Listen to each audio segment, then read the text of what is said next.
Il y a une fonction très spéciale dans Formulaire qui est accessible seulement dans les formulaires et pas dans les autres services de Google. C'est la fonction verrouiller en mode Chromebook. On la retrouve ici dans les paramètres, dans la section questionnaire. On a ici le mode verrouillé sur les Chromebooks qu'on peut activer. Ce que ça fait, ça vient limiter les élèves qui vont faire le questionnaire. Ils ne pourront pas avoir accès au reste de l'Internet. Ils ne pourront pas avoir accès aux outils de leur ordinateur non plus. Donc, ça vient les limiter simplement à une activité qui est remplir le formulaire. On va voir comment ça se décline dans la réalité quand on l'utilise. Alors, pour activer le mode, j'ai tout simplement à cliquer sur « Activer le mode verrouillé » ici. Je peux aussi, au moment de faire un devoir, je suis en train d'éditer un devoir, j'ai ajouté mon formulaire ici et je peux activer le mode verrouillé sur les Chromebooks. Qu'on l'active là ou directement dans le formulaire, ça fait exactement la même chose. Les deux se parlent. Ce qui arrive quand on vient d'activer le mode verrouillé, ça met ce petit collant ici qui vient nous dire que le mode verrouillé est activé et que seuls les répondants utilisant des Chromebooks gérés peuvent ouvrir ce questionnaire. Alors, si c'est un Chromebook du centre de service, l'élève va être en mesure de répondre. Si le formulaire est ouvert sur n'importe quel autre appareil, ça ne fonctionnera pas, il va y avoir un message d'erreur. Par exemple, le message qu'on voit quand on essaie de l'ouvrir, c'est facile de le voir, on a juste à faire prévisualiser. Ça ouvre un nouvel onglet et ça montre ce message-là ici. Vous ne pouvez pas accéder à ce jeu, c'est réservé aux Chromebooks gérés. Au CSSMI, en passant, les Chromebooks sont gérés, les Chromebooks élèves sont gérés par définition et ça fonctionne.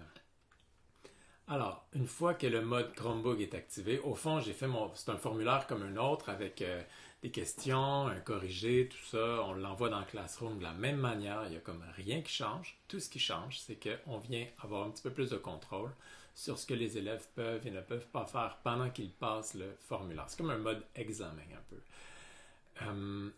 Donc, je m'en viens dans mes réponses pour vous montrer quelque chose. On a ici une élève qui avait déjà répondu à mon formulaire. C'est un petit détail que je vous montre, c'est pas pour vous mélanger, là, c'est un petit détail de rien. J'ai cet élève-là qui avait répondu ici et il y a un petit point d'exclamation rouge. Ça veut dire que ce formulaire-là, en passant ma souris devant, on voit un petit message qui apparaît. Le répondant n'a pas effectué cette évaluation en mode verrouillé. Donc, c'est-à-dire que ce formulaire-là est envoyé à une élève qui l'a rempli avant que ce soit en mode verrouillé.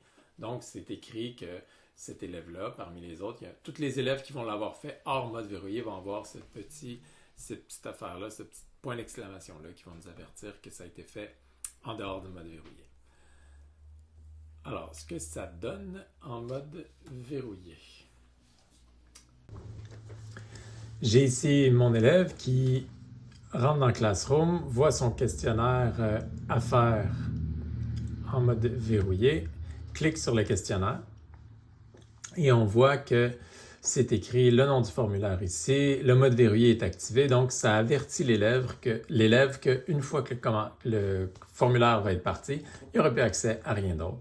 On l'invite à bien vérifier qu'il est bien connecté avec le bon compte. Une fois que l'élève est prêt, il peut commencer le questionnaire. Alors, on voit ce qui arrive. L'écran devient... Le navigateur devient plein écran et l'élève n'a aucun moyen d'aller dans un autre onglet. Les raccourcis ne fonctionnent pas. Il n'y a rien qui fonctionne pour sortir de là. Alors là, à part remplir le questionnaire, à part cliquer sur les réponses, l'élève ne peut rien faire d'autre qu'envoyer le questionnaire ou fermer le jeu questionnaire. S'il ferme le jeu questionnaire, par exemple, un élève qui vient consulter de quoi a l'air le formulaire va se renseigner à l'extérieur et ensuite revient le faire, eh bien, à ce moment-là, l'enseignant ou l'enseignante est averti. Alors, je vais le faire. Je vais fermer le jeu questionnaire. Ça avertit que si je ferme ce jeu questionnaire-là, les réponses ne seront pas envoyées. En l'ouvrant à nouveau, vous avertirez le propriétaire du formulaire. Alors là, on vient annuler les réponses. Et ça nous ramène au début, mais je retrouve mes onglets, je retrouve mon accès à ma calculatrice, aux choses qui sont présentes sur mon Chromebook. Ce qui arrive pour l'enseignant à ce moment-là, c'est que l'enseignant reçoit un courriel. Au fond, c'est écrit que tel élève, le courriel de l'élève, il a ouvert le questionnaire, le nom du questionnaire, telle date à telle heure précise, et il l'a rouvert à telle date, telle heure précise. Donc, je vois que la première fois qu'il a été ouvert, c'était à 11h22, et la deuxième fois à 11h24. Donc, j'ai un lien direct pour afficher le jeu questionnaire en question.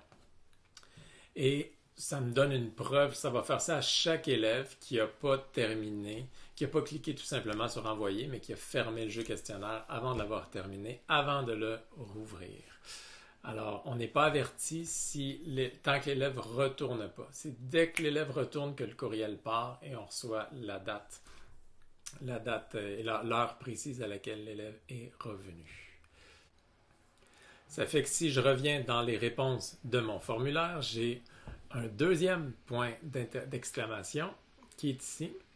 Ce point d'exclamation-là, il est là pour me dire, celui-là, que le répondant a ouvert cette évaluation plus d'une fois. Donc, à chaque fois, c'est le même symbole, malheureusement, mais c'est juste pour dire, il est arrivé quelque chose avec cet élève-là, il a ouvert le formulaire plus d'une fois. Donc, ça nous permet ça nous donne des preuves et des traces de ce que l'élève a fait. Ça se fait tout automatiquement, heureusement. Quelques petites observations en terminant. Si on vient dans les paramètres ici, les premiers paramètres qui sont en général, on ne peut plus rien changer là-dedans. C'est des choses qui se font automatiquement dès qu'on active le mode verrouillé sur les Chromebooks. On ne peut plus rien changer ici. C'est des modes automatiques qui font pour que ça fonctionne bien, le mode Chromebook. On peut activer le mode verrouillé seulement temporairement. Donc, on peut le laisser ouvert en mode habituel, un formulaire normal. Mais pour la durée d'une période, par exemple, on le met mode verrouillé sur les Chromebooks pendant qu'on a les élèves devant nous. Ça peut vraiment être juste temporaire comme ça, il n'y a pas de problème. On a du contrôle là-dessus. Autre chose aussi, c'est qu'on pense souvent à ce mode-là comme un mode examen, mais ce n'est pas nécessairement simplement à utiliser en mode examen. On peut penser aux élèves TDAH qui ont du mal à se concentrer sur une chose à la fois. Bien, c'est un mode qui peut leur servir à ce moment-là, puisqu'il n'y a absolument rien d'autre dans l'écran. On s'occupe seulement de remplir les questions. Le mode verrouillé, c'est pas simplement un mode qui les verrouille en temps réel, c'est un mode qui peut être activé de manière asynchrone. Quand j'active le mode verrouillé, c'est au moment où l'élève va ouvrir le formulaire, donc qu'il soit devant nous en classe, sur un Chromebook ou à la maison sur un Chromebook, c'est au moment où l'élève va ouvrir le formulaire que le mode va s'activer. Donc, faut pas voir ça comme quelque chose qu'on active. On l'active en temps réel et ça se passe en temps réel, mais c'est pas la seule manière de l'utiliser. C'est un mode qui peut être... on l'active comme ça, donc on s'assure que les élèves remplissent ça sur Chromebook et qu'ils n'auront pas accès à rien pendant qu'ils le remplissent. Ça n'arrive pas toutes les choses qui peuvent arriver, évidemment. Les élèves peuvent avoir un autre appareil autour ou quelque chose comme ça. Ça, on n'empêchera jamais ça. Mais juste être clair que c'est pas simplement un mode où j'active le mode verrouillé et là tous les Chromebooks se verrouillent devant moi, c'est pas ça. C'est simplement la durée de remplissage du formulaire. Dès que l'élève clique sur le formulaire, c'est juste pendant qu'il fait le formulaire que tout est verrouillé et ensuite le Chromebook n'est pas verrouillé du tout, là. Une fois que le formulaire est envoyé, le Chromebook fonctionne normalement comme n'importe quel autre Chromebook.